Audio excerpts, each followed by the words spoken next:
Estamos de volta. A TV Justiça retoma a transmissão ao vivo da cidade de Ouro Preto, em Minas Gerais, da reunião da Subcomissão para a América Latina da Comissão de Veneza. A partir de agora, a quarta sessão deste primeiro dia de trabalhos. Doutor Caldas, e agora eu passo a palavra para o senhor durante 20 minutos. Muito obrigado. Vou pedir licença para falar em pé, para poder ter uma visão melhor aqui da apresentação. Senhoras e senhores, muito obrigado pela apresentação. Senhor presidente, um prazer fazer parte deste painel. Sim. Como? Está funcionando. Alô? Sim. Bem, falarei o mais alto possível.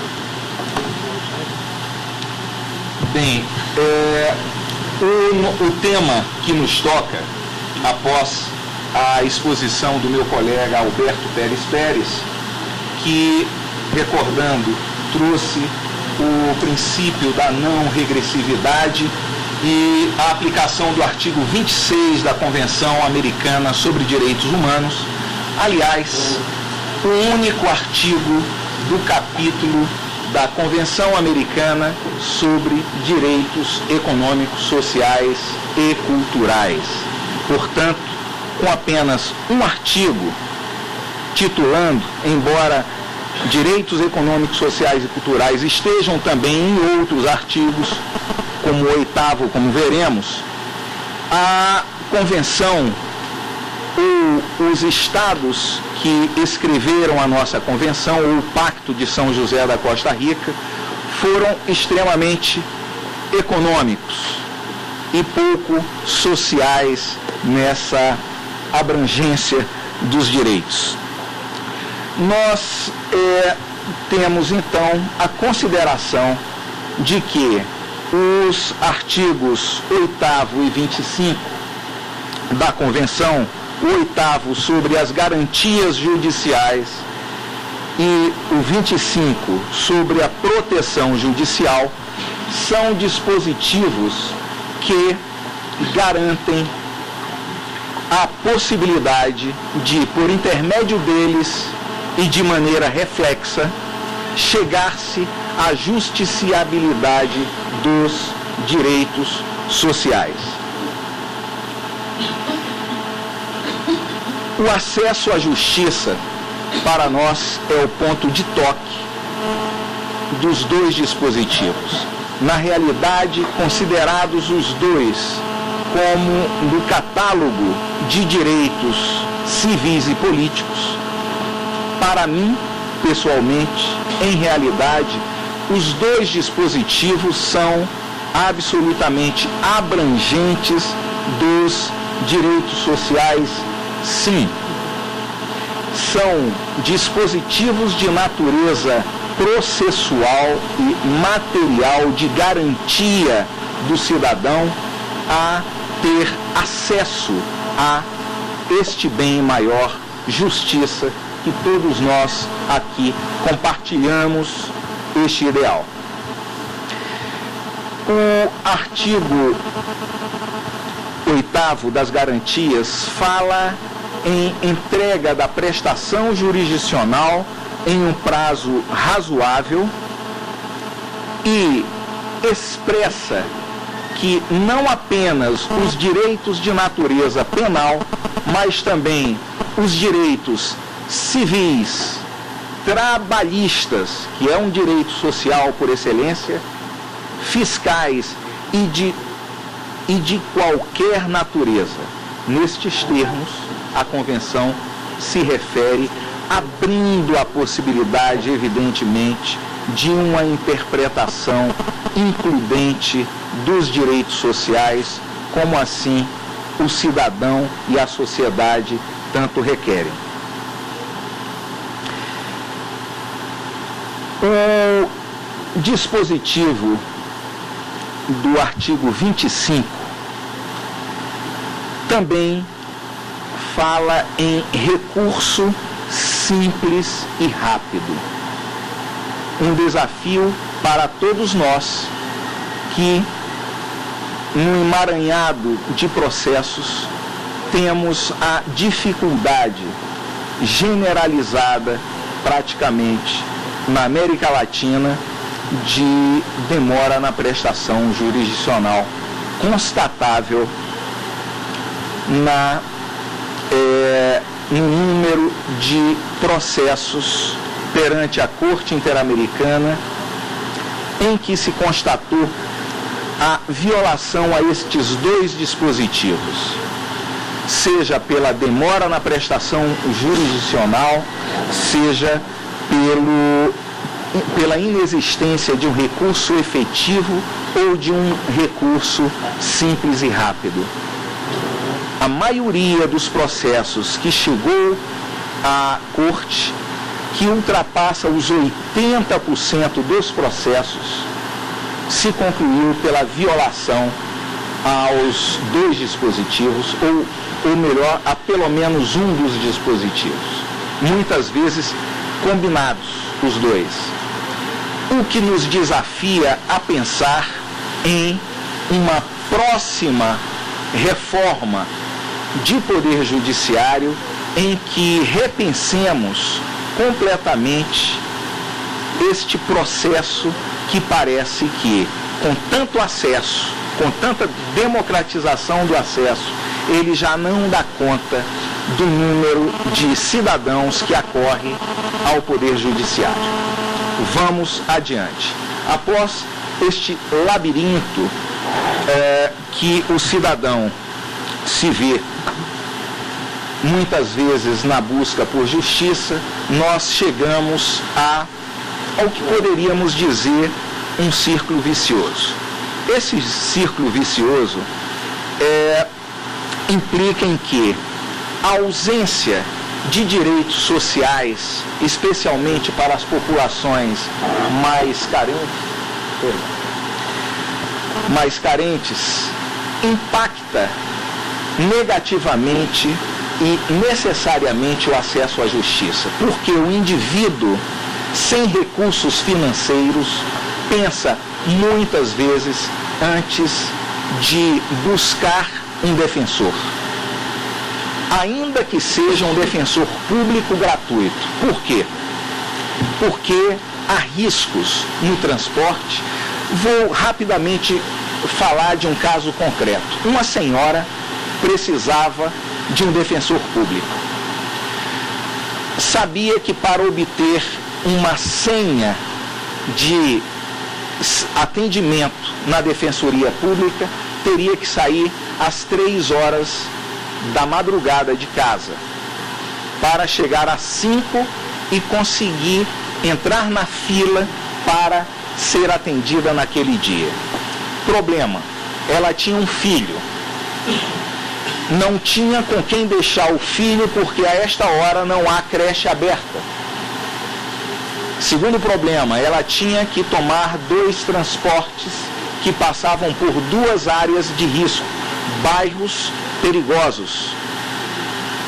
Distante da defensoria, 2 horas de ônibus, ela tinha esta extrema dificuldade e perseguindo justiça. Daí há ainda o cálculo de chegar atrasada um dia no trabalho pode levar risco à sua empregabilidade e, ao mesmo tempo, o sustento da família. Então, este exemplo rápido é um exemplo real de quem atua na ponta com o cidadão.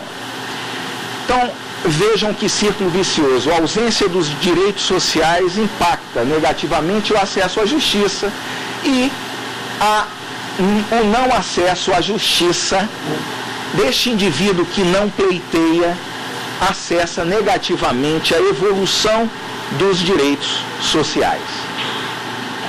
Adiante, eu me desculpem se trago esta mensagem que recebi um dia.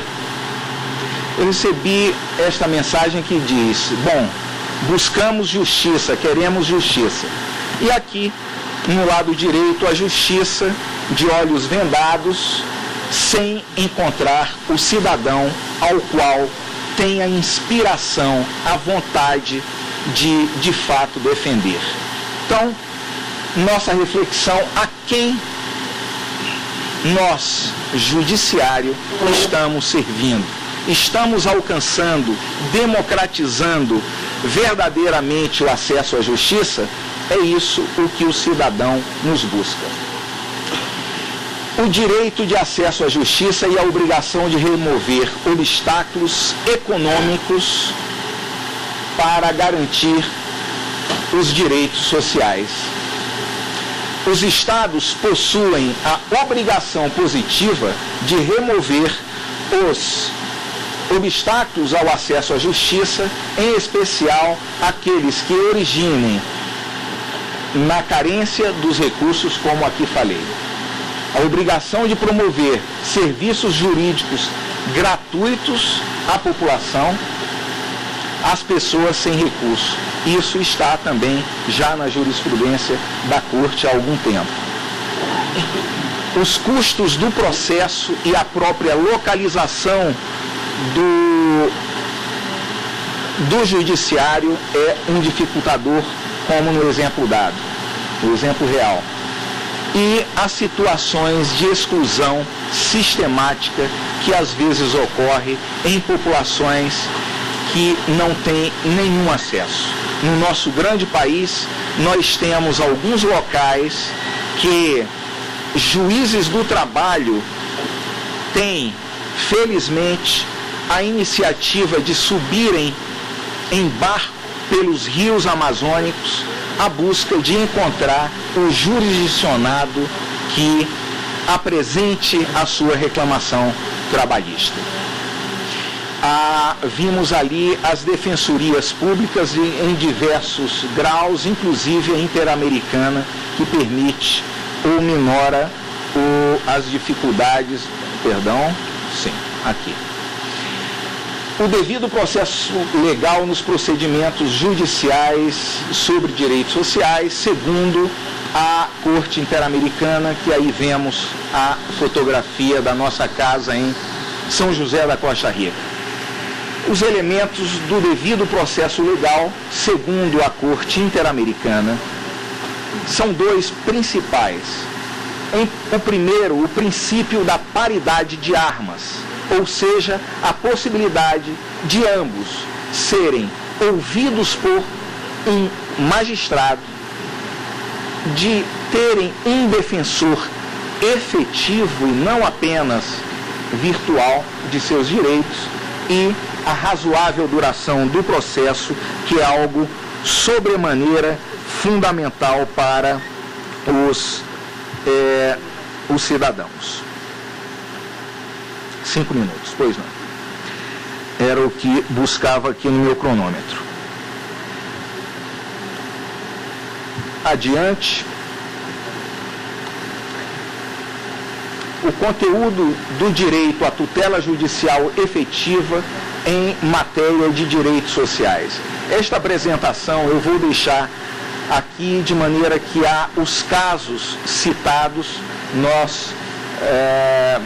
alguns precedentes da Corte, seja em tutela direta, seja em tutela reflexa. A falta de mecanismos judiciais adequados é um obstáculo seríssimo para a exigibilidade dos direitos sociais. Por quê? Porque o arcabouço processual foi pensado para o pleito dos direitos civis e políticos, direitos, via de regra, individuais. E os direitos sociais, via de regra, são coletivos. Ora, nossos países estão experimentando um momento de excesso de demanda de direitos sociais. Por quê? Os mecanismos são inadequados e os magistrados normalmente determinam desmembramento de ações para que a execução seja simplificada. Ficamos sem a possibilidade de recursos coletivos, de ações coletivas, de alguma maneira tornando mais cara a prestação jurisdicional, tornando ao Estado dispendioso o processo judicial. Temos que repensar esta forma de acesso. Aqui no Brasil, nós demos um exemplo recente, né?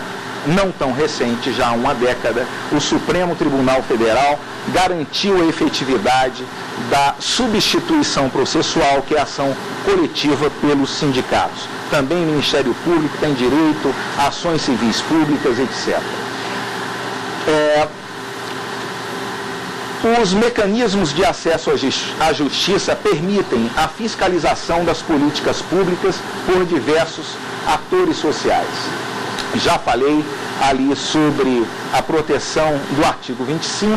Vamos adiante com o caráter normativo. São dois caráteres, normativo e empírico, que vemos na ida à busca dos direitos sociais. Aqui estão os exemplos dados. O problema dos recursos judiciais meramente ilusórios, que foi examinado no caso Ivcher Blonstein versus Peru, e a execução das decisões como parte do direito ao recurso. Não existe acesso a recurso, à justiça, sem o término do processo. E o processo, todos nós compreendemos que só termina quando o cidadão executa a sentença. Sem a saída do judiciário, não há sequer que considerar que o judiciário não é um órgão meramente declaratório, mas condenatório e repositor da justiça na sociedade. Andando aqui nos minutos que me faltam, 3, a justiciabilidade dos direitos sociais.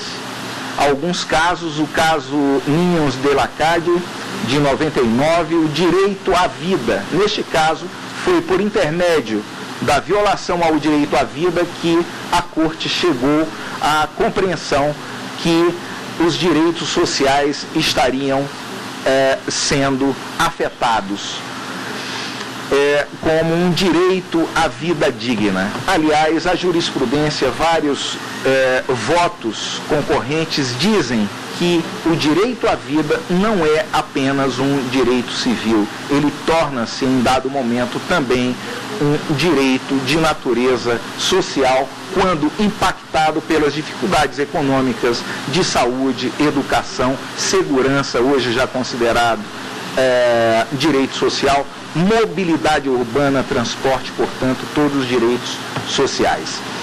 Recentemente decidimos o caso Suárez Peralta contra o Equador, um caso de aplicação do direito à saúde. Ali, mais uma vez, a maioria da Corte entendeu que, de maneira reflexa, o direito à vida estava sendo impactado.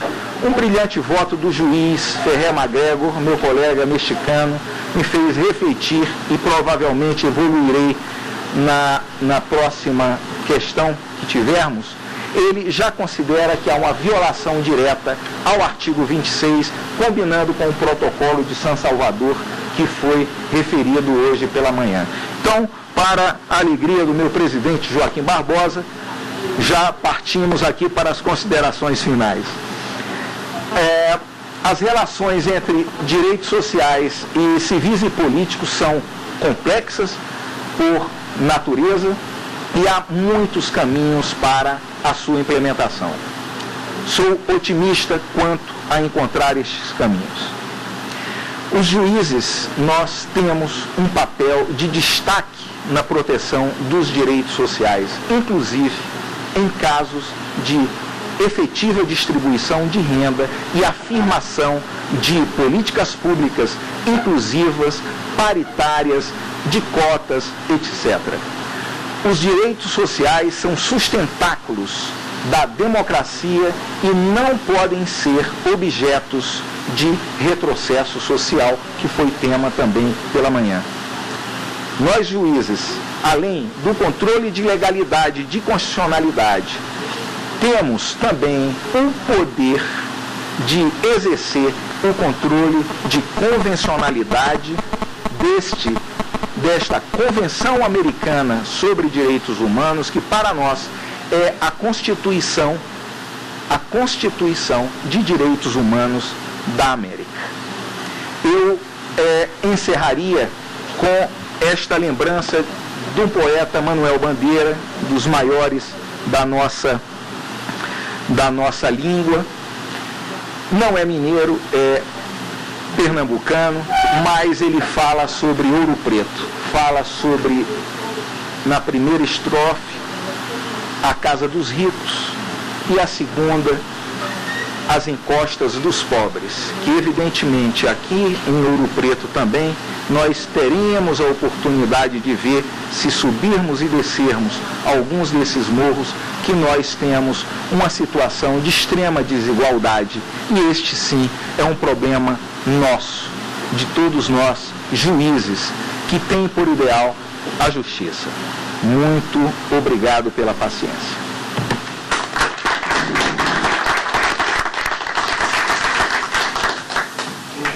Muchas gracias Roberto por su impecable manejo del tiempo. Professor, por sua apresentação e obrigado também pela sua maravilhosa exposição.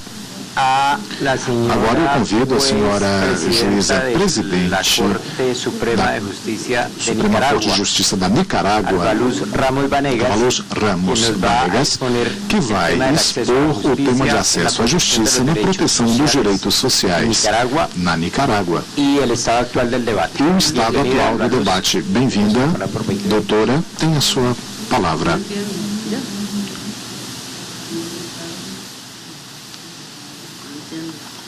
Pásame ese. ¿Ese encendió? Ese encendió.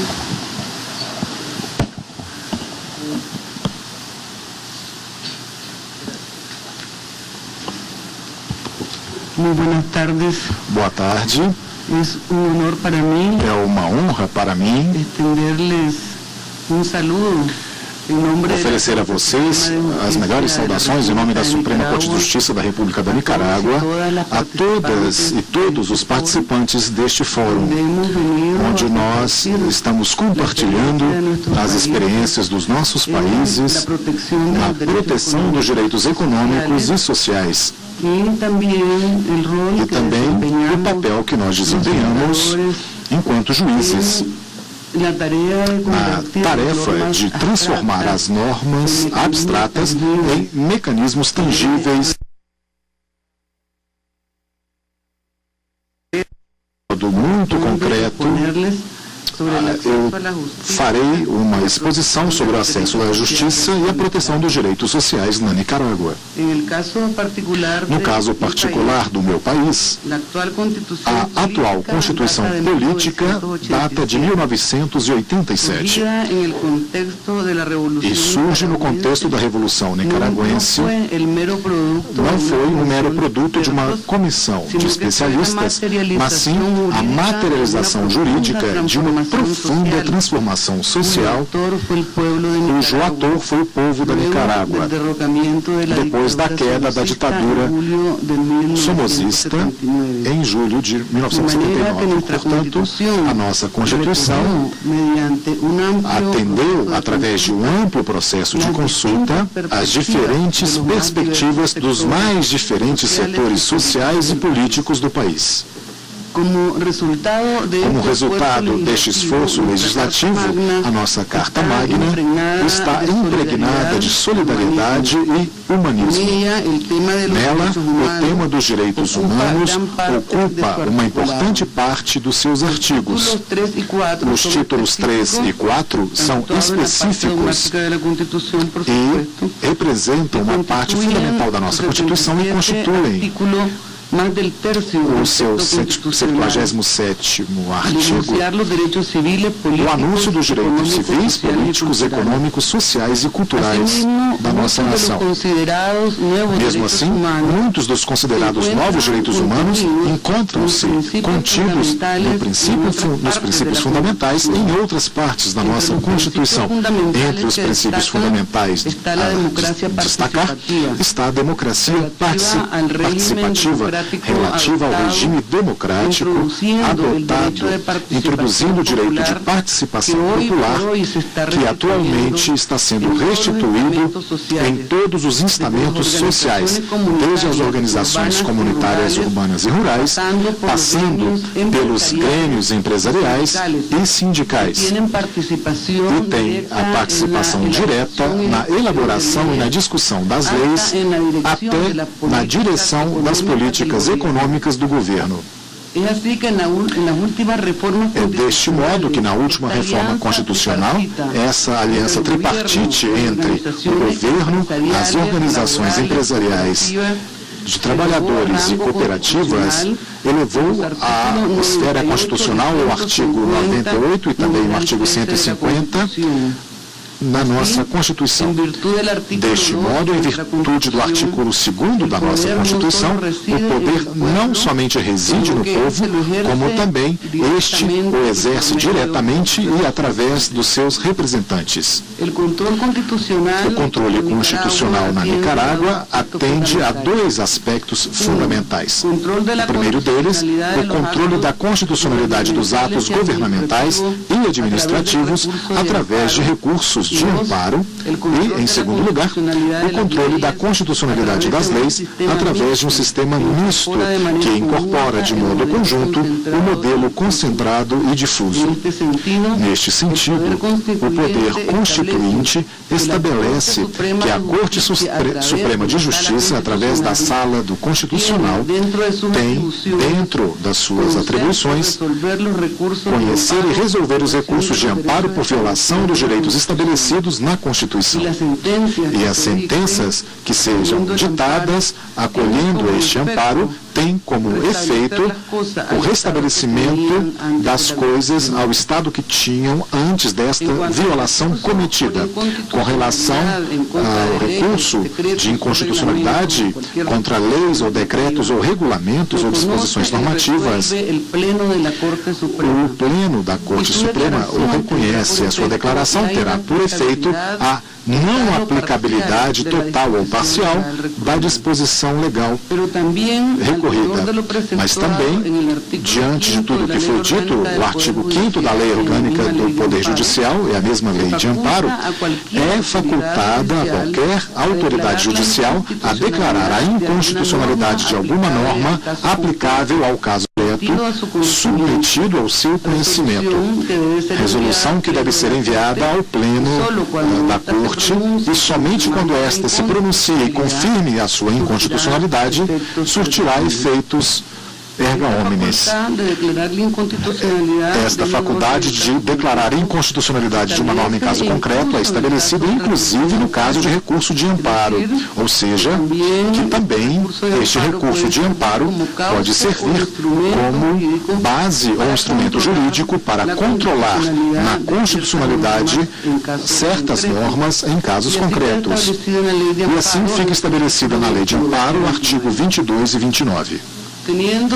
Considerando como referência o sustento constitucional anteriormente assinalado, através dos mecanismos de controle constitucionais já explicados, a Corte Suprema de Justiça da Nicarágua veio estabelecendo alguns critérios jurisprudenciais naquilo que se percebe como uma tendência à proteção dos direitos econômicos e sociais dos recorrentes, oferecendo um efetivo acesso à justiça através da aplicação dos direitos sociais e tutelados na nossa Constituição, tais como o direito à saúde, o direito à educação, à segurança social, o ambiente saudável, o direito à alimentação e também uma moradia digna, o direito de família e o direito dos discapacitados e das vítimas de guerra com necessidades especiais.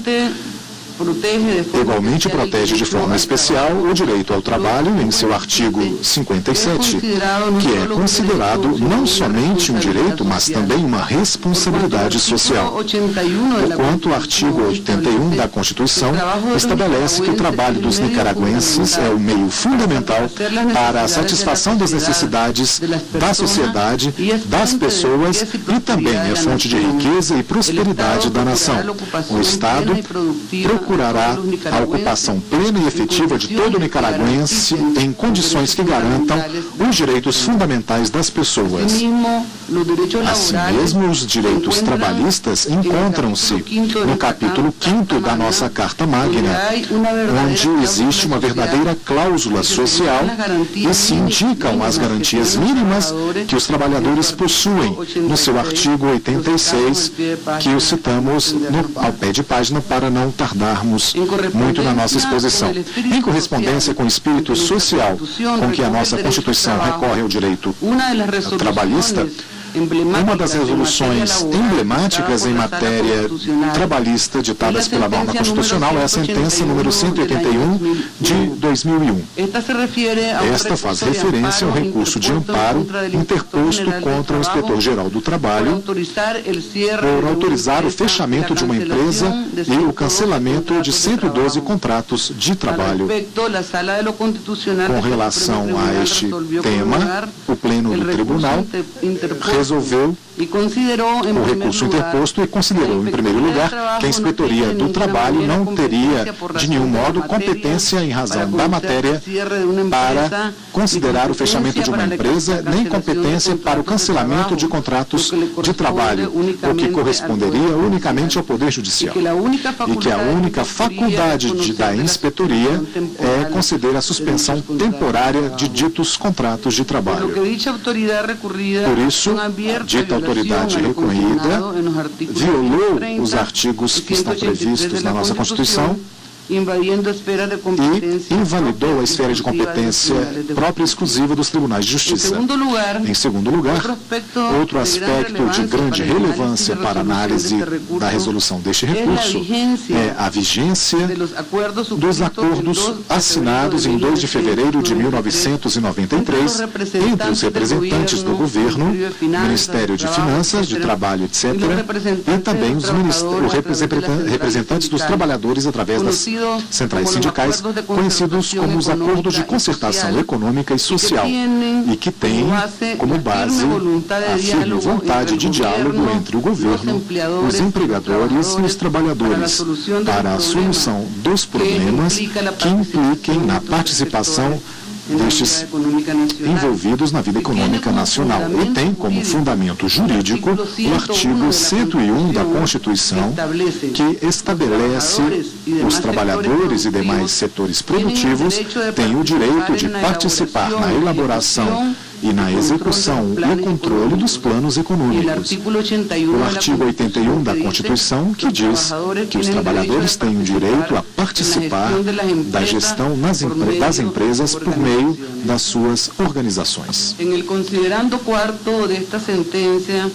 Na quarta consideração desta sentença, a Sala decidiu a decisão unilateral de fechamento total da empresa e o cancelamento dos contratos individuais de trabalho contrasta e não cumpre a própria essência do seu acordo de concertação e, como consequência, lesiona flagrantemente o artigo 5º, número 1, e o artigo 4, 44 e 103 da Constituição Política da República, que consigna as diferentes formas de propriedade pública, privada, associativa, operativa e comunitária. Todas elas atendendo e cumprindo com as suas funções sociais. Por isso mesmo, ao solicitar de modo unilateral o fechamento da empresa, se viola o artigo 81 da Constituição anteriormente citado sobre a participação dos trabalhadores na gestão das empresas, toda vez que, no presente caso, segundo a concertação econômica e social, sejam materializados tais direitos constitucionais a favor dos trabalhadores. Deste modo, ao verificar as funções da Inspetoria de trabalho, com o fechamento total da empresa e o cancelamento de 112 contratos de trabalho, se está praticamente autorizando a demissão daqueles trabalhadores que pertencem à administração dos sindicatos das empresas e, por conseguinte, se está violando o que foi estabelecido no artigo 87 da Constituição, que diz: se reconhece a plena autonomia sindical e se respeita o fórum sindical. A sala conclui dizendo e considerando o seguinte: finalmente, como um trabalho educativo que deve exercer esta Corte Suprema de Justiça, a sala do Tribunal Constitucional entende por bem fazer a seguinte consideração: o juiz ou o funcionário, ao ditar uma sentença ou uma resolução, deve considerar os efeitos econômicos e sociais desta decisão, porquanto a sentença ou a resolução é da sociedade e para a sociedade, não pode desatender dos indivíduos como seres dignos, merecedores de respeito e com direito ao seu próprio bem-estar. Se a sentença ou a resolução atenta contra os direitos fundamentais do homem ou contra os seus princípios, em vez do ato supremo do juiz, tem em suas mãos um poder quase divino, isso se transforma em um ato destrutivo e perigoso para a sociedade em geral e do indivíduo em particular.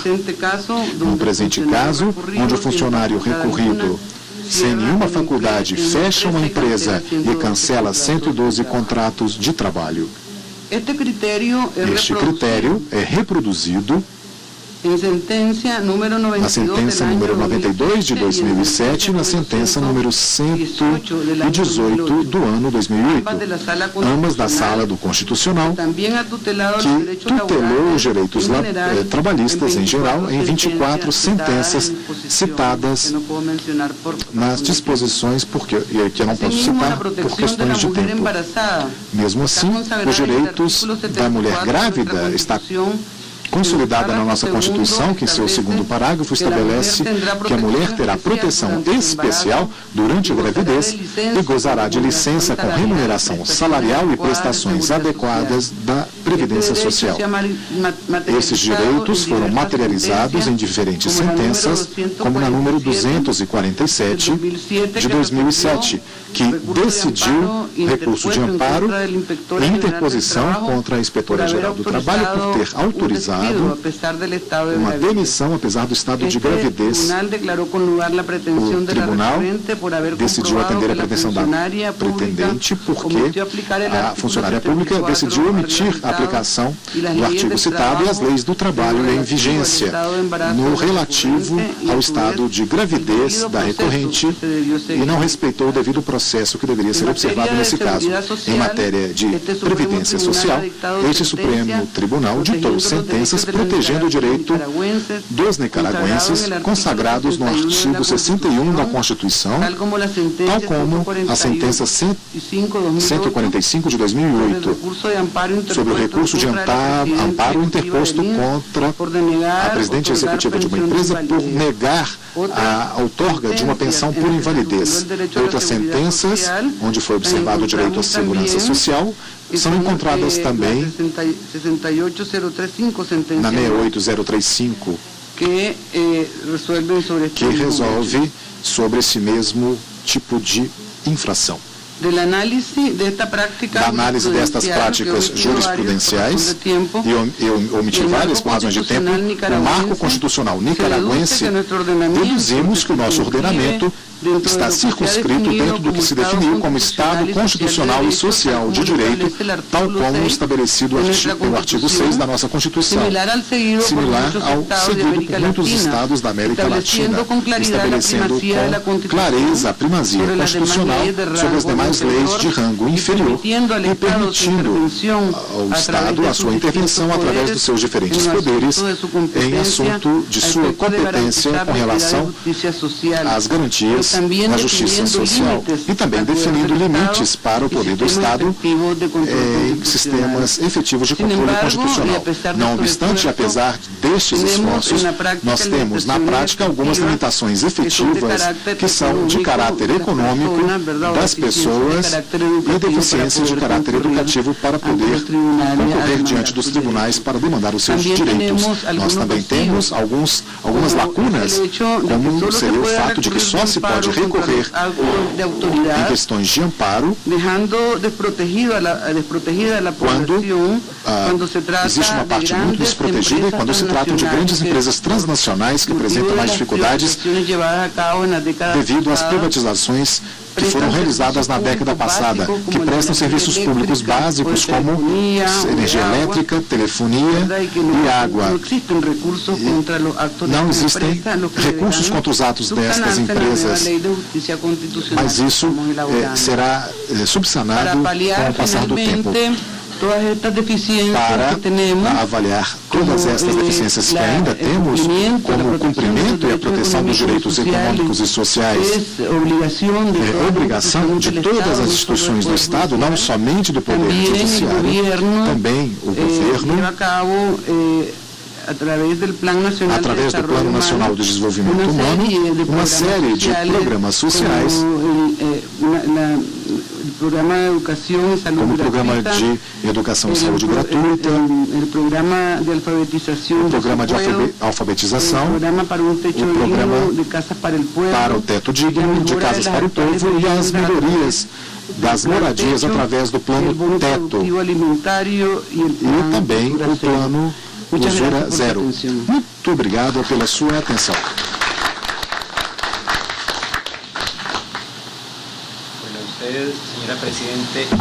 A usted, señora Presidente, muchas gracias por el manejo del tiempo también.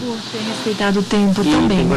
E agora eu gostaria de apresentar Nancy Hernandes Lopes, uma juíza muito paradigmática da Costa Rica, do Supremo Tribunal, que vai contar para a gente os casos apresentados lá no Tribunal Supremo. E eu passo a palavra agora para ela durante 20 minutos. Muito obrigada. Eu vou tentar ser mais breve, por consideração a vocês. Eu tinha preparado uma apresentação cujos detalhes eu vou deixar aqui com a Secretaria do evento para que vocês possam ver os casos e os números que sejam do seu interesse. Na verdade, é uma amostra da quantidade de casos que nessa matéria vemos no Tribunal Constitucional do meu país. Claro que eu gostaria de fazer um rápido agradecimento às autoridades do Tribunal Supremo de Brasil e da Comissão de Veneza pela oportunidade. É um assunto que nós discutimos o tempo inteiro no Tribunal Constitucional da Costa Rica, sobretudo porque temos 2 novos integrantes que chegamos ao tribunal há 5 meses e que estamos discutindo, entre outros assuntos, esse assunto e que nos tem dentro de um debate permanente muito grande que ainda não concluímos. Bom, gostaria de falar para vocês que a história da Costa Rica é uma história bem-sucedida na aplicação dos direitos sociais e na justiça constitucional. É um processo que não foi dado por geração espontânea, ou seja, como o colega falava, toda a Constituição é um reflexo da sua história. Eu diria que também acontece com a jurisdição constitucional ou modelo constitucional que um país escolhe. Tem sido vários fatores que eu gostaria de colocar no contexto, certo? Muito rapidamente, o que nos leva a ter 18 mil assuntos por ano numa das jurisdições mais amplas que eu encontro no mundo. E para que os senhores não achem que perdemos a cabeça, eu gostaria de explicar um pouco qual que é a nossa história que é anterior a esse resultado atual. E quais têm sido as consequências, claro, dessa abertura. Como os senhores sabem, a Costa Rica é um Estado social de direito, com vocação humanista e pacifista, sem exército desde 1948, que acredita que o caminho para o desenvolvimento é o fortalecimento e o respeito dos direitos fundamentais. A nossa Constituição atual tem 65 anos de vigência e um capítulo específico de direitos sociais, que inclui até mesmo anterior à Constituição de 49, fruto de uma reforma de impacto social do ano de 42, que continua vigente. Temos também um sistema concentrado de constitucionalidade numa sala especializada de 7 magistrados que funciona 365 dias por ano, 24 horas por dia, que, como eu falei, recebe 18 mil primas. Tudo isso para uma população de 4,7 milhões de pessoas. Temos uma grande variedade de processos, entre eles o amparo e a ação de inconstitucionalidade, tanto por ação quanto por omissão, que é o que nos leva ao assunto atual. No caso do amparo, até pela própria ameaça a um direito fundamental, sem que isso tenha sido materializado.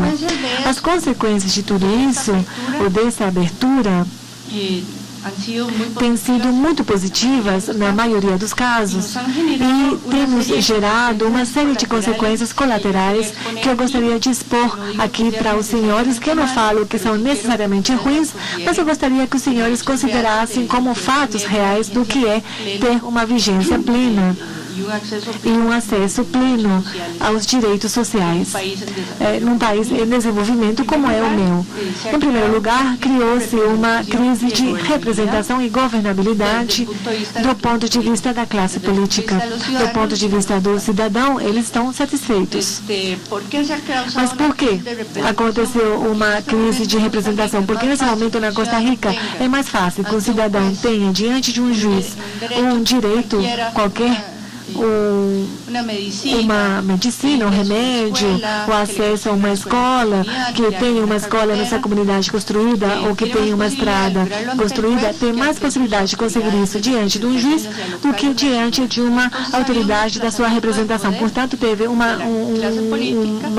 deslocamento do poder da classe política para o poder judicial, que tem um empoderamento sucessivo, tem experimentado um empoderamento crescente e gradativo há muito tempo, com todas as reformas constitucionais feitas, tem sido para limitar o exercício do poder e 2, para fortalecer os direitos do cidadão número 3, nesse processo, o Poder Judiciário tem sido o grande vencedor da distribuição do poder. É por isso que algumas pessoas falam que a Costa Rica, a gente não vive mais uma democracia, mas uma juristocracia. Alguns falam que isso seria o fim da democracia e outros achamos que é um maior aprofundamento da democracia, onde vemos mais atores políticos diferentes dos que estavam lá tradicionalmente. E como Luiz Paulino, que descansa em paz, não temos que ter medo ao cumprimento da Constituição, mas ao seu incumprimento, porque se não é cumprida, aí nós teremos menos democracia. Também como efeito colateral, o secundário, temos o incumprimento das sentenças. Temos o incumprimento das sentenças por parte dos próprios juízes constitucionais. Temos um nível de cumprimento de 84%, o que é bastante alto, mas a porcentagem restante, fizemos um estudo e percebemos que não é cumprido, porque o que nós pedimos para a administração é impossível de ser cumprido, seja porque os prazos são muito curtos, seja porque não existem as condições econômicas necessárias para cumprir, e isso também é traduzido numa deslegitimação da própria jurisdição constitucional, porque ficamos com o direitos de papel, o cidadão fica com uma sentença que dá a razão favorável para ele, mas que não é executada. O exemplo típico é que nós, por exemplo, temos uma comunidade chamada de Jacó, que fica no litoral e há 60 anos não tinha esgoto. E a vara do Constitucional falou para as autoridades que tinham que construir sistema de esgoto, porque tinha muito alagamento, causando muita dificuldade para o bairro, e deu 6 meses para as autoridades para cumprir e executar o sistema, sem levar em consideração o ciclo orçamentário da comunidade e as condições econômicas para fazer. Isso me leva ao terceiro problema que nós enfrentamos, que é o seguinte: às vezes, tecnicamente, não estamos preparados na hora de ditar a sentença que obriga as autoridades a cumprir direitos sociais, econômicos e culturais para ditar uma sentença que que seja executável. Na vara do Constitucional da Costa Rica, somente temos advogados, nós não temos economistas nem times multidisciplinares, e quando a gente entra em áreas que não dominamos ou que não pedimos a perícia necessária, isso, claro, acaba levando a situações como essa aqui do exemplo. Uma outra crítica que foi feita a gente é que substituímos a parte fora as instâncias políticas também as judiciais, porque também estão criadas para resolver a inatividade do Estado, como é a jurisdição contenciosa ou contenciosa administrativa, e que o Tribunal Constitucional não diferencia muito entre a inatividade simples do Estado, que é feita na jurisdição contenciosa, e qual que é o papel que tem que assumir o Tribunal Constitucional diante de um incumprimento de um direito social, econômico ou cultural, ou seja, o Tribunal Constitucional assume qualquer tipo de inatividade por si só do Estado. E isso tem nos levado a que o pessoal fale que somos uma jurisdição onipresente e onipotente. Então, isso tem nos trazido riscos muito grandes do ponto de vista político, porque fora o fato de que o nível de confronto é permanente praticamente com a classe política, já tivemos 5 tentativas de reforma para limitar o poder do Tribunal Constitucional pelo nível de insatisfação da classe política tradicional, pelo volume e frequência de condenas nessa matéria. Gostaria de fazer esse tipo de esclarecimento porque, apesar da Costa Rica ser um modelo bem-sucedido, claro que isso não veio sem riscos e sem consequências. E uma coisa também que eu gostaria de deixar claro aqui no painel, para que a gente possa valorizar, para saber como a gente vai fazer daqui para frente. Agora, entrando na questão dos casos mais específicos, por que temos 18 mil casos por ano? E deixe falar para vocês que desses 18 mil, pelo menos 40% são de direitos sociais e econômicos, o que realmente é uma porcentagem considerável. E disso tudo, estimamos 12, 20%, ou seja, é um volume de condenas muito alto. Bom, em primeiro lugar, o marco internacional nosso, em nível de direitos sociais, econômicos e culturais, pertencemos à comunidade interamericana, Protocolo de São Salvador, o Pacto Internacional de Direitos Civis e Políticos, além do capítulo constitucional referente aos direitos econômicos e sociais que temos na Constituição. Mas o mais importante é que a Constituição, a mesma Constituição, estabelece no artigo 48 que esses tratados internacionais e outros que não falei, mas que também fazem referência a esses assuntos, qualquer tratado internacional de direitos fundamentais de qualquer tipo que a Costa Rica é signatária, tem caráter ou faz parte, melhor dizendo, da Constituição e, portanto, é justiciável na Justiça Constitucional de forma imediata. Até mesmo está por cima da Constituição naqueles casos que outorguem maiores direitos do que a Constituição. Então, jurisprudencialmente, a Costa Rica desenvolveu o seu conceito da sua supraconstitucionalidade. Tudo isso na medida como as próprias sentenças mencionadas aqui nos casos falam que a própria natureza do norma permita isso, porque tem alguns casos que, pelo tipo de norma, requer um desenvolvimento legislativo diferente, e por isso somente nesses casos seriam não exigíveis de forma imediata, mas em outros casos sim seria. Então, nós começamos a trabalhar no ano de 89 com essa lei da jurisdição. Depois de um ano, tínhamos 1.365 casos e, como os senhores podem ver o gráfico, tem sido totalmente ascendente para chegarmos até os 18 casos até agora, e continuamos crescendo.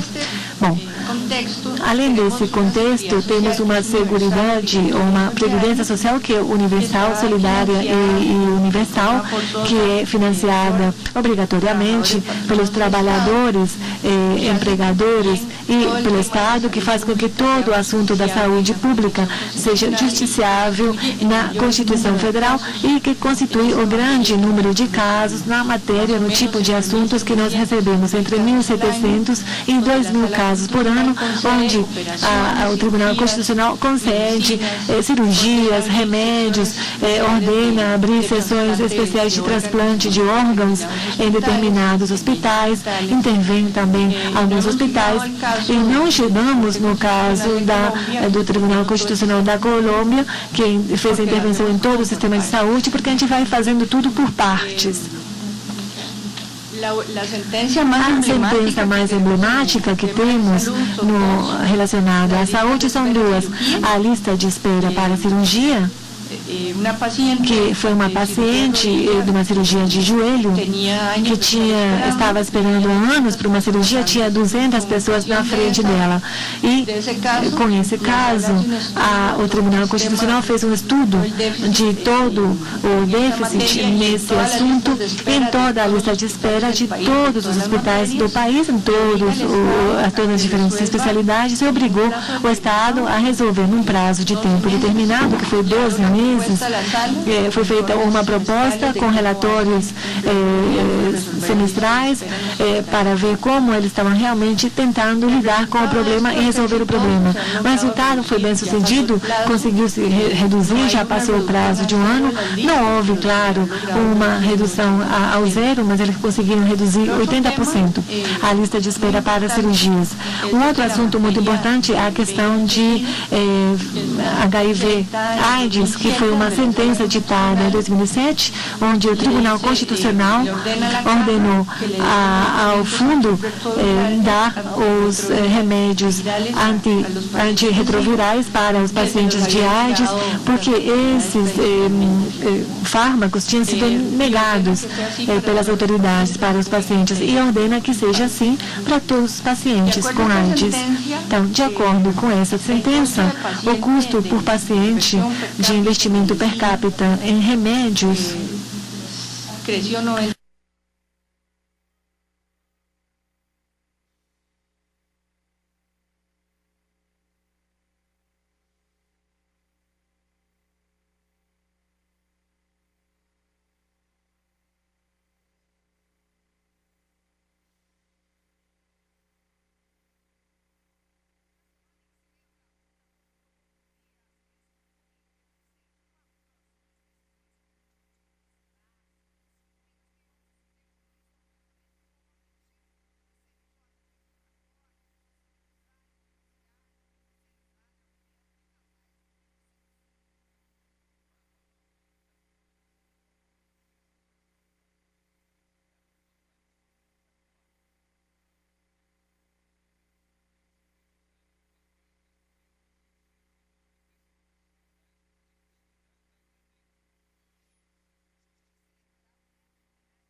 política, já tivemos 5 tentativas de reforma para limitar o poder do Tribunal Constitucional pelo nível de insatisfação da classe política tradicional, pelo volume e frequência de condenas nessa matéria.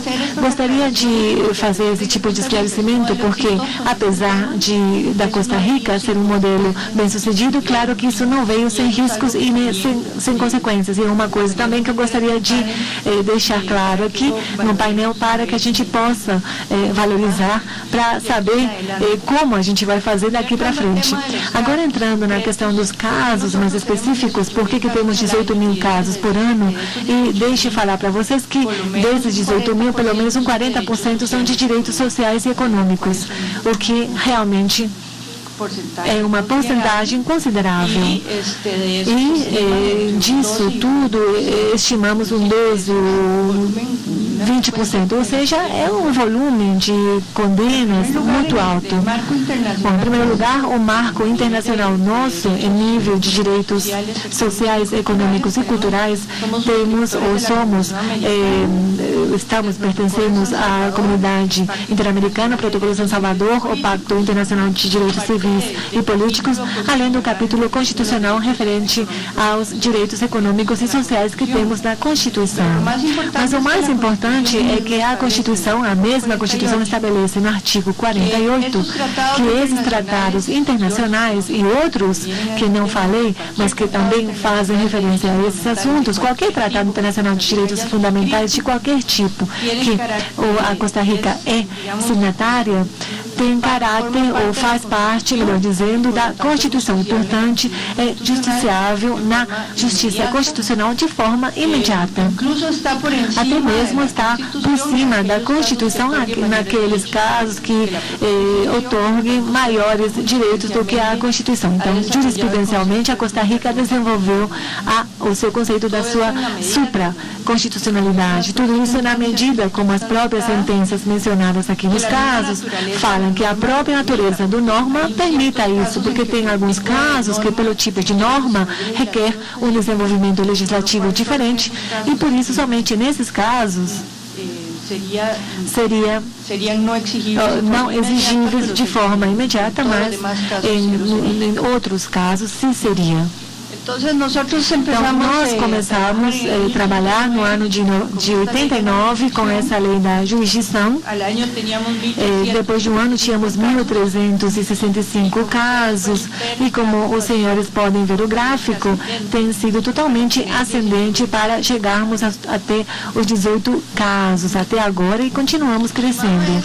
Bom, além desse contexto, temos uma seguridade, uma previdência social que é universal, solidária e universal, que é financiada obrigatoriamente pelos trabalhadores, empregadores e pelo Estado, que faz com que todo o assunto da saúde pública seja justiciável na Constituição Federal e que constitui o grande número de casos na matéria, no tipo de assuntos que nós recebemos, entre 1.700 e 2.000 casos por ano, onde o Tribunal Constitucional concede cirurgias, remédios, ordena abrir sessões especiais de transplante de órgãos em determinados hospitais, intervém também alguns hospitais, e não chegamos no caso do Tribunal Constitucional da Colômbia, que fez a intervenção em todo o sistema de saúde, porque a gente vai fazendo tudo por partes. A sentença mais emblemática que temos relacionada à saúde são duas. A lista de espera para cirurgia, que foi uma paciente de uma cirurgia de joelho, que estava esperando há anos para uma cirurgia, tinha 200 pessoas na frente dela. E, com esse caso, o Tribunal Constitucional fez um estudo de todo o déficit nesse assunto, em toda a lista de espera de todos os hospitais do país, em todas as diferentes especialidades, e obrigou o Estado a resolver num prazo de tempo determinado, que foi 12 meses, foi feita uma proposta com relatórios semestrais para ver como eles estavam realmente tentando lidar com o problema e resolver o problema. O resultado foi bem sucedido, conseguiu-se reduzir, já passou o prazo de um ano. Não houve, claro, uma redução ao zero, mas eles conseguiram reduzir 80% a lista de espera para cirurgias. Um outro assunto muito importante é a questão de HIV/AIDS, que foi uma sentença ditada em 2007, onde o Tribunal Constitucional ordenou ao fundo dar os remédios antirretrovirais para os pacientes de AIDS, porque esses fármacos tinham sido negados pelas autoridades para os pacientes, e ordena que seja assim para todos os pacientes com AIDS. Então, de acordo com essa sentença, o custo por paciente de investimento per capita em remédios cresceu em 90%. vezes, mas para os pacientes com HIV/AIDS, a Previdência Social falou que quase foi a falência, que não podia oferecer o remédio por uma questão de custo-benefício, e o tempo deu a razão para a gente. Não foi a falência, a Previdência Social, e foi reduzida em 74% até 2000 a mortalidade pelo HIV/AIDS. Também ditou-se sentença obrigando as autoridades a adotarem políticas públicas em gorduras trans para a fiscalização também de serviços de restaurante e a começar campanhas de prevenção e educação da população nesse assunto. E o mais dramático, em outro assunto, com relação à infraestrutura, o tribunal ordenou construir rampas de acesso, esgotos, corrimão, estradas, também oferecer serviços de água, construir escolas, garantir acesso à internet em áreas remotas onde não tinha acesso à internet, e muitos diferentes temas que, por razão de pouco tempo, não posso falar muito, mas eu deixo aqui na cópia, que é uma amostra, na verdade, do amplo desenvolvimento e acesso à justiça que a população da Costa Rica tem nesse sentido. Eu coloco aqui um pouco resumo com as coisas boas e ruins. Eu poderia falar para os senhores que a cidadania está muito feliz, muito satisfeita, porque diante de um Estado colapsado, diante de um sistema político que não resolve os problemas do cidadão, o Estado de Direito encontrou uma via no Poder Judiciário para resolver os assuntos e os problemas em prazo de tempo razoável, porque isso pode ser resolvido numa média de 2 meses, um habeas corpus em 15, 21 dias e um ato de inconstitucionalidade 1 ano e 2 meses. Muito obrigada.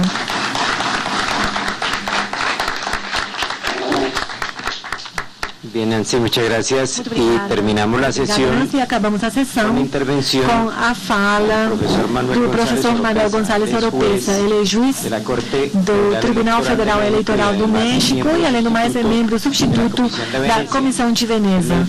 Ele vai nos falar do assunto do acesso à justiça e o interesse legítimo na proteção dos direitos coletivos no México. Infelizmente, muito embora ele apresentou seu trabalho, que é um tratado, na verdade, um trabalho, melhor dizendo, para esse evento. Eu falo, infelizmente, ele somente tem 20 minutos, mas todos temos o documento que ele escreveu, a cópia por escrito. Bem-vindo. Eu não sei se é um convite para eu ficar quieto ou para falar, mas, de qualquer forma, agradeço muito. Agradeço muito, de qualquer forma, o fato de que os organizadores tenham me colocado no último aqui, depois de um dia excelente e desse painel muito bom.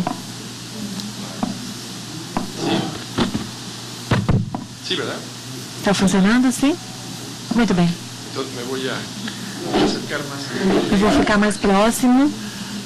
Eu gostaria de resumir um pouco o objetivo do trabalho que foi apresentado, começando primeiro, porque México, como todos os países, tem sido objeto de várias revoluções, crises econômicas, políticas e sociais.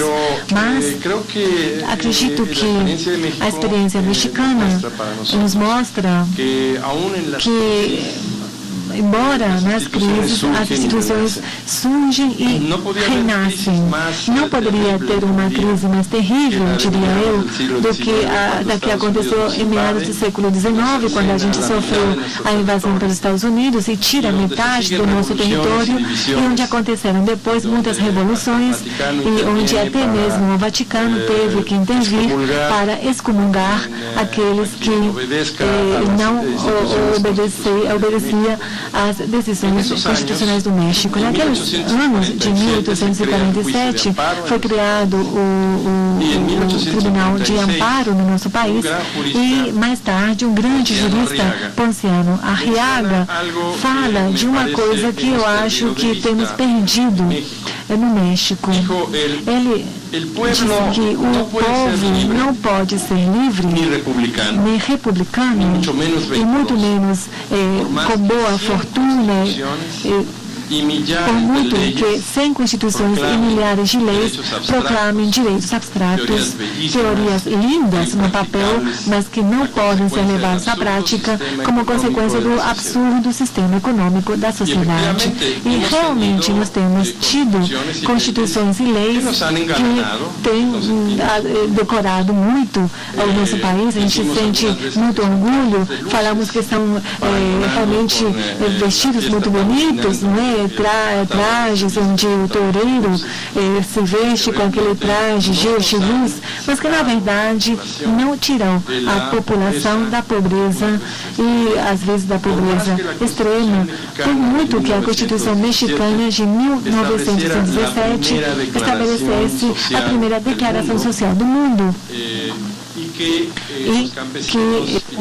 na qual os camponeses e os trabalhadores tinham acesso de modo coletivo pela primeira vez em nosso sistema de justiça. O que aconteceu depois de todas estas experiências riquíssimas? Eu acredito que o juiz no México ficou, pela tradição jurídica que nós temos, que é europeia, o juiz ficou aprisionado entre o legislador e o poder executivo. Ou seja, para começar, não existem direitos se estes não estão reconhecidos nas leis e nos tratados. Ambos são matéria de legisladores e também do poder executivo, do presidente ou do governador, segundo o âmbito de competência. Portanto, todos são absolutamente matéria do legislador e também do executivo, dos orçamentos. E os juízes estivemos totalmente limitados no México pela teoria de que o juiz não pode interpretar as leis, está proibida a interpretação das leis de acordo com a filosofia política francesa que nós adotamos. Ou de que Ponciano Arriaga fala de uma coisa que eu acho que temos perdido no México. Ele disse que o povo não pode ser livre, nem republicano, e muito menos com boa fortuna, por muito que 100 constituições e milhares de leis proclamem direitos abstratos, teorias lindas no papel, mas que não podem ser levadas à prática como consequência do absurdo sistema econômico da sociedade. E realmente nós temos tido constituições e leis que têm decorado muito o nosso país. A gente sente muito orgulho, falamos que são realmente vestidos muito bonitos, não é? Trajes onde o toureiro se veste com aquele traje cheio de luz, mas que na verdade não tiram a população da pobreza e às vezes da pobreza extrema. Por muito que a Constituição mexicana de 1917 estabelecesse a primeira declaração social do mundo, na qual os camponeses e os trabalhadores tinham acesso de modo coletivo pela primeira vez em nosso sistema de justiça. O que aconteceu depois de todas estas experiências riquíssimas? Eu acredito que o juiz no México ficou, pela tradição jurídica que nós temos, que é europeia, o juiz ficou aprisionado entre o legislador e o poder executivo.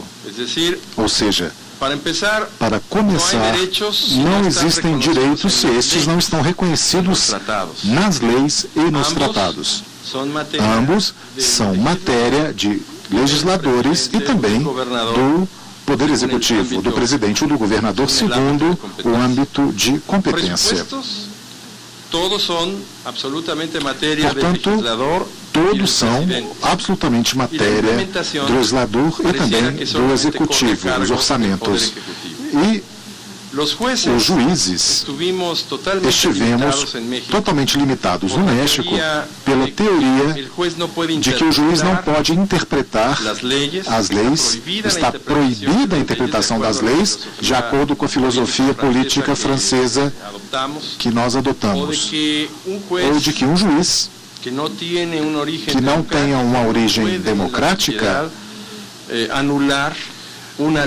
a sociedade não pode anular uma lei que é produto da vontade geral. Portanto, isso nos limitou desde o ponto de vista a todos os juízes. E o juiz, por muito tempo, foi e continua sendo, na prática, somente alguém que aplica a lei. A boca da lei. Montesquieu aí também nos esmagou em uma filosofia que não nos permitiu renascer. Não obstante, o acesso à justiça, que em princípio estava limitado pelos parâmetros legais, foi se expandindo graças aos tratados internacionais.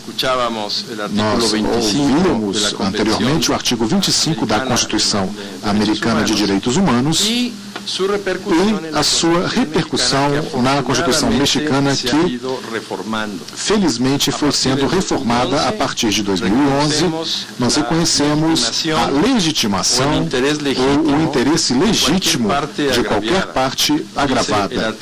Diz o artigo 107, fração 1ª da nossa Constituição, a partir de 2011, que o juízo de amparo, que é o juízo tradicional para a proteção de direitos, ainda que tenha o pecado de não reconhecer os direitos políticos, mas este pequeno pecado depois foi saneado pelos meios de proteção eleitoral, que o Tribunal Eleitoral cuida nestes aspectos.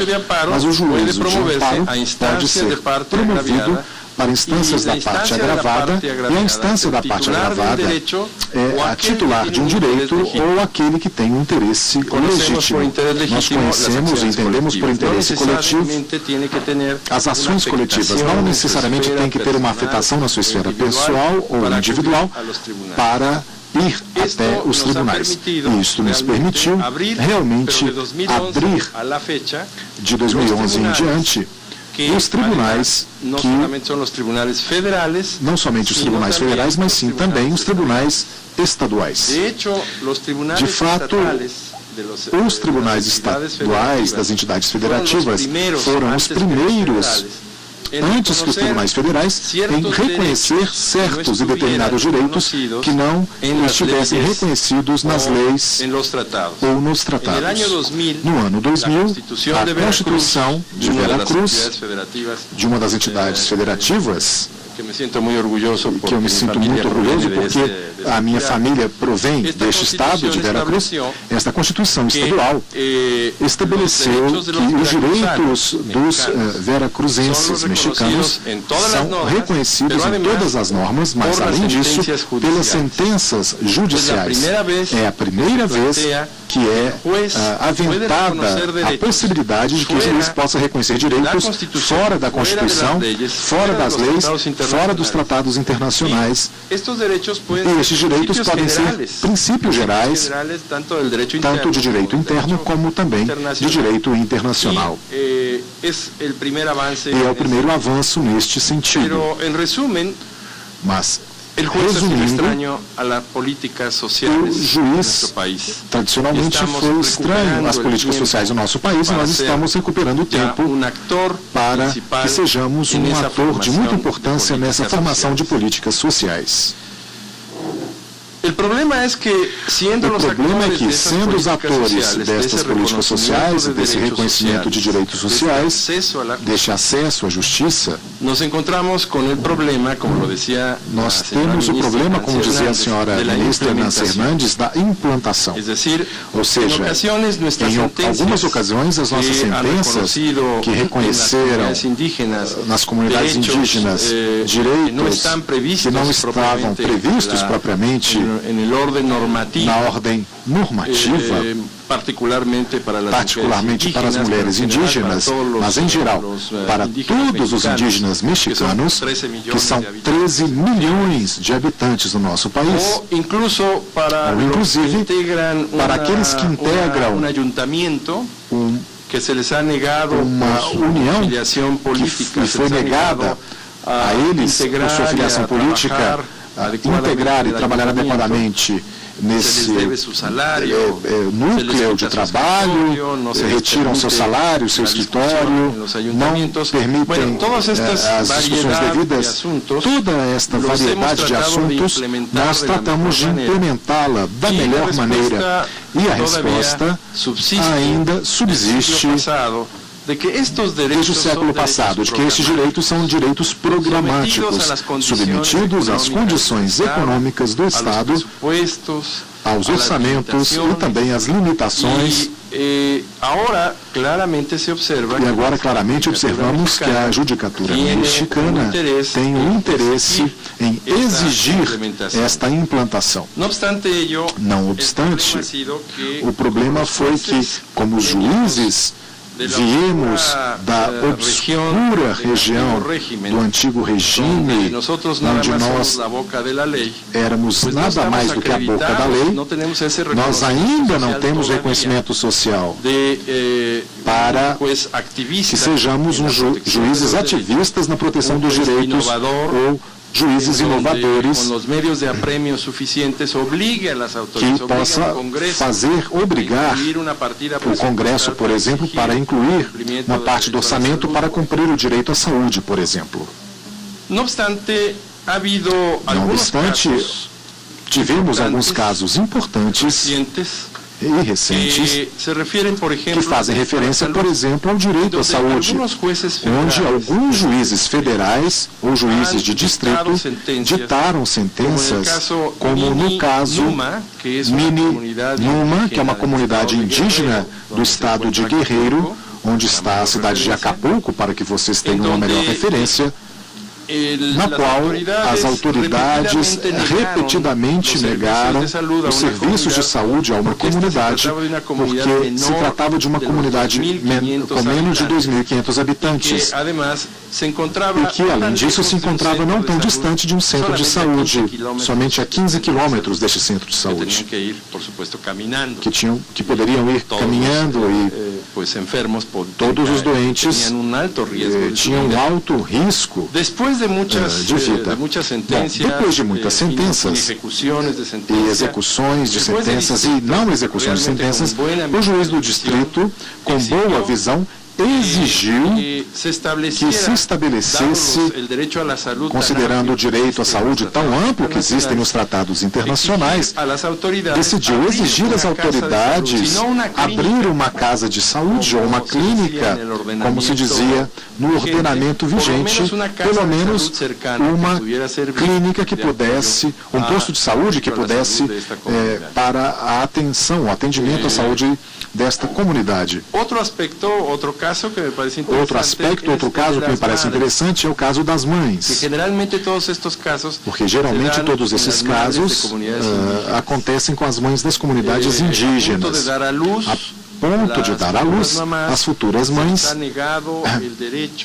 tiveram negados os direitos a ser atendidas e a ter os seus bebês em postos de saúde ou em clínicas devidamente equipadas.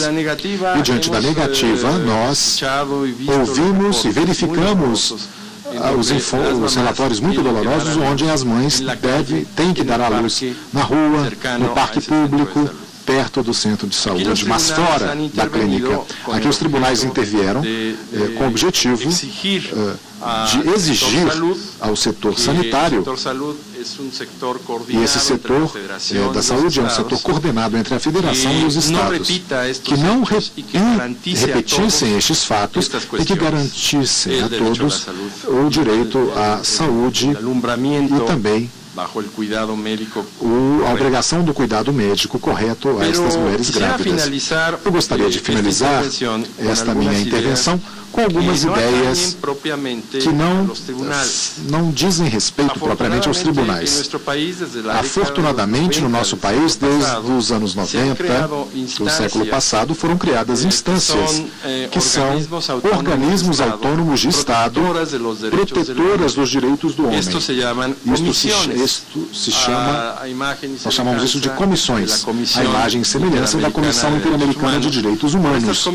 Mas essas comissões funcionam tanto a nível federal como também a nível estadual. E as comissões de direitos humanos têm uma vantagem.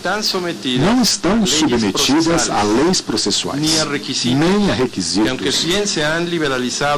Ainda que se tenham liberalizado a partir dos anos 90, ainda alguns setores da população encontram um impedimento, um empecilho para ter a reafirmação do seu direito desprotegido. E as comissões de direitos humanos puderam intervir de modo eficiente, tanto a nível federal como a nível estadual. Mas tem um problema. Como todas as comissões, somente emitem recomendações. Algumas recomendações são, sim, atendidas, mas existem outros setores importantes que não são atendidos e ficam perdidas nas burocracias, nos direitos problemáticos e no setor político do nosso país. No estado de Guerreiro, o mesmo estado que gerou o caso Mini Muna, já foi proposto que as comissões, nestas condições, tenham uma operatividade como o Sistema Interamericano de Direitos Humanos, ou seja, se as comissões recomendam e as autoridades não acatam, que a comissão possa ir perante o Tribunal Constitucional ou a Corte para que a Corte obrigue a autoridade. Acho que esse é um mecanismo que nós temos que adotar no futuro para que sejamos mais eficientes e que tenhamos uma complementariedade de organismos públicos em direção aos tribunais. Outro aspecto que me chama a atenção, que é muito importante, e com isto eu finalizo a minha fala, é que os direitos humanos derivados dos tratados internacionais foram benéficos. O nosso tribunal foi criado graças a recomendações da Comissão Interamericana de Direitos Humanos, condenando o governo do México para que garantisse o Estado de Direito nas eleições. E graças a isso, nos anos 90, o Estado mexicano adotou um sistema de jurisdição especializada em matéria eleitoral, que, na verdade, escapa à matéria eleitoral porque protege direitos políticos e também os direitos fundamentais relacionados a estes direitos políticos. Mas também eu acredito que nós temos que nos aprofundar ainda em nosso país no direito comparado também. O direito comparado é fonte inesgotável e nós já vimos hoje aqui como a discussão sobre a Constituição da Tunísia foi benéfica no dia de hoje. Portanto, os Estados Unidos provocaram uma crise econômica fortíssima no nosso país por causa da nossa interdependência com eles. Podemos derivar dois precedentes muito importantes que nos servem como paradigma e exemplo também. Dois casos resolvidos pela Suprema Corte dos Estados Unidos, Lawrence versus Texas e Opel versus Siemens. Outro, nos mostram como uma corte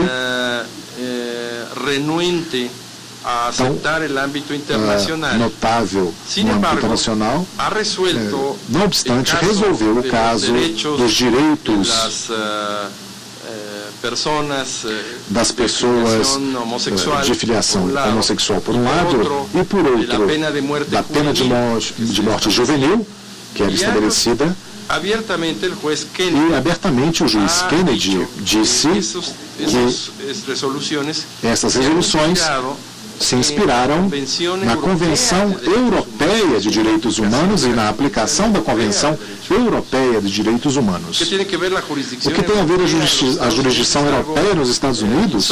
Isso é uma coisa insólita neste país, mas eu acredito que isso nos mostra um caminho muito interessante, onde os padrões internacionais em matérias de direitos humanos nos pode melhorar o sistema interno que temos. E nós estamos conscientes disso e, além de tudo, nós estamos disponíveis para alcançar esse desafio. Muito obrigado.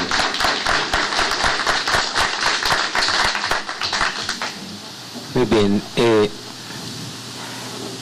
Dos jueces Muito bem. Dos ministras. Dois juízes e duas ministras da América Central, o ministro mexicano e o representante deste país anfitrião, deste grande país, o Brasil, na Corte Interamericana de Direitos Humanos, nos expuseram o tema dedicado a cada um. Eu diria que existe uma espécie de reflexão que nós poderíamos assumir que é própria de todos no grupo correspondente, que é o tema do acesso à justiça, cada dia que possa ser mais rápido a cada dia. Justiça lenta não é justiça de modo algum. Portanto, o recurso judicial efetivo não é aquele no qual os direitos são extraviados no labirinto da justiça, nos interstícios da justiça e dos processos. E, consequentemente, nós precisamos contar com processos judiciais muito mais efetivos e céleres. E o que é um processo efetivo? Processo que culmina em uma sentença que sirva de título executivo, que realmente coloque final àquilo que, oxalá, não seja um processo kafkiano, ou seja, que não seja o problema que Gregório teve no romance de Kafka. Portanto, deve atender à necessidade da nossa época e que não aconteça o que aconteceu com o nosso general, escrito por Gabriel Garcia Marques, que esperou décadas e décadas completas até que o Estado reconhecesse a sua aposentadoria e depois morreu esperando este reconhecimento de direitos. Isto não pode continuar acontecendo, não pode voltar a acontecer, e acho que é essa a melhor reflexão que os 4 juízes fizeram aqui. Nós temos que nos ocupar disso. Nós temos que fazer com que os processos sejam um mecanismo de participação cidadã, processos que nós não devemos observar com desprezo, mas sim com afeto, justiciáveis, porque nós temos que tratá-los da melhor maneira possível, e isso requer um comportamento do juiz efetivo que possa dar uma justiça ágil e com presteza. Do contrário, não estaremos cumprindo com os artigos 8 e 25 da Convenção Americana de Direitos Humanos. Eu acho que todos os juízes tiveram como este propósito em suas exposições, mostrar os casos onde se tomaram decisões que foram realmente efetivas. Mas, como motivo de reflexão final, é o tema de acesso à justiça. Na América Latina, mais de 60% da população latino-americana não tem acesso real à justiça. E não o tem porque ou os processos são um labirinto completo e temido, ou seja, as pessoas quase que não acreditam na justiça. Quase metade das nossas populações não pode efetivamente ter acesso à justiça. E isso nós temos que melhorar entre todos nós que somos juízes. É um compromisso que temos que levar para as nossas sociedades e, finalmente, eu acho que é a única maneira com a qual nós podemos entender os recursos judiciais efetivos ao que faz referência à Convenção Americana de Direitos Humanos. Este é um espaço de reflexão e não de violação dos direitos fundamentais, mas, considerando que são as 7h15 da noite, não sei se pelo avançado da hora nós podemos prescindir do debate ou existe algum tipo de pergunta ou colocação que vocês queiram fazer. Portanto, fica encerrada a sessão e nos encontramos amanhã às 8 da manhã. Muito boa noite para todos vocês.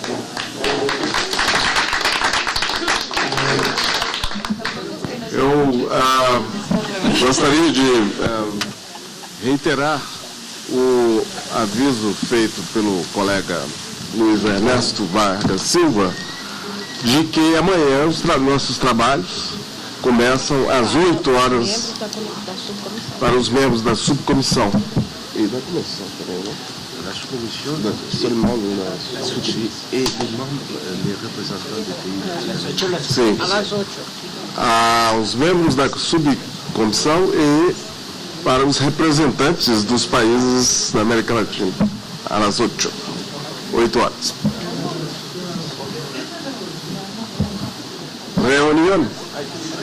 Reunião de trabalho.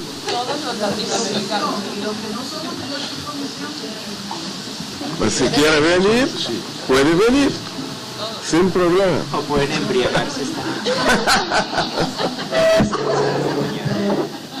Pero a las 8. No a las 9.